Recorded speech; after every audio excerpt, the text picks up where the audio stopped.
Hi friends, welcome to our channel Gomadi's Kitchen and Tips. இன்னைக்கு நம்ம சிம்பிளா டேஸ்டியா இருக்கிற முருங்கைக்காய் சாம்பார் எப்படி செய்யணும்னு பார்க்கலாம். இதுக்கு தேவை துவரம் பருப்பு, சின்ன வெங்காயம் கொஞ்சம், பெரிய வெங்காயம் 1, தக்காளி 1, முருங்கைக்காய் 1, கொஞ்சம் புளி, சாம்பார் பவுடர், salt.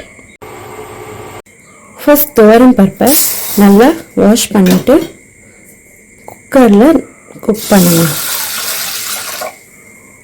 வாஷ் பண்ண துவரம்பருப்பில் 1/4 டீஸ்பூன் மஞ்சத்தூள், 1/2 டீஸ்பூன் சீரகம், 1 கிளாஸ் தண்ணி ஊற்றிட்டு நல்லா சாஃப்டாக குக் பண்ணுங்கள்.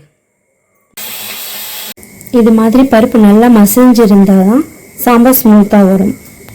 அப்புறம் ஒரு பேனில் கட் பண்ணி வச்சுருக்க முருங்கைக்காயை போட்டுட்டு கொஞ்சம் வாட்டர் ஆட் பண்ணி நல்லா பாயில் பண்ணுங்கள். முருங்கைக்காய் கொஞ்சம் பாயில் ஆனோடனே ஆனியன், டொமேட்டோ ஆட் பண்ணுங்க.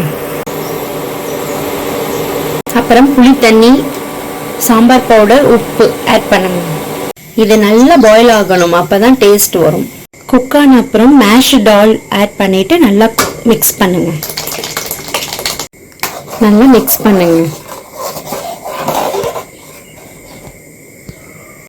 சாம்பார் நல்லா ஃப்ளோயிங்காக இருந்தால் தான் நல்லா இருக்கும், திக்காக இருக்கக்கூடாது. லாஸ்ட்டாக கொஞ்சம் எண்ணெய், கடுகு, உளுத்தம் பருப்பு, கருவேப்பிலை தாளித்து ஆட் பண்ணுங்க.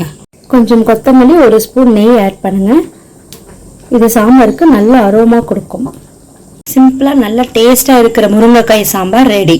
இந்த வீடியோ உங்களுக்கு பிடிச்சிருந்தா லைக் பண்ணுங்க, ஷேர் பண்ணுங்க, சேனலை சப்ஸ்கிரைப் பண்ண மறக்காதீங்க.